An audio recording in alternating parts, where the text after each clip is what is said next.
करने का कहा है। एक और अहम खबर, इमरान खान पेशी पर जुडिशल कॉम्प्लेक्स और हाई कोर्ट में तोड़फोड़ का केस है। पीटीआई रहनुमाओं की अबूरी जमानत में 29 मार्च तक तौसी कर दी गई है। इंसदादी दहशतगर्दी अदालत के जज राजा जवाद अब्बास ने केस की समाअत की है। इमरान खान पेशी पर जुडिशल कॉम्प्लेक्स और हाई कोर्ट में तोड़फोड़ का केस और पीटीआई रहनुमाओं की अबूरी जमानत में 29 मार्च तक की तौसी कर दी गई है।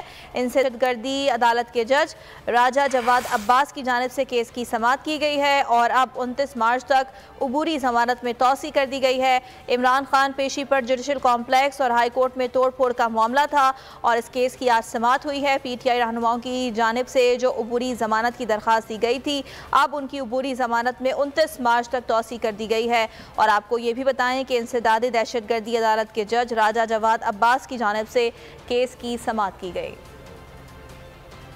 आमदन से ज़ायद असासा जात का इल्ज़ाम, उस्मान बुज़दार की अबूरी जमानत में 28 मार्च तक तौसी कर दी गई है।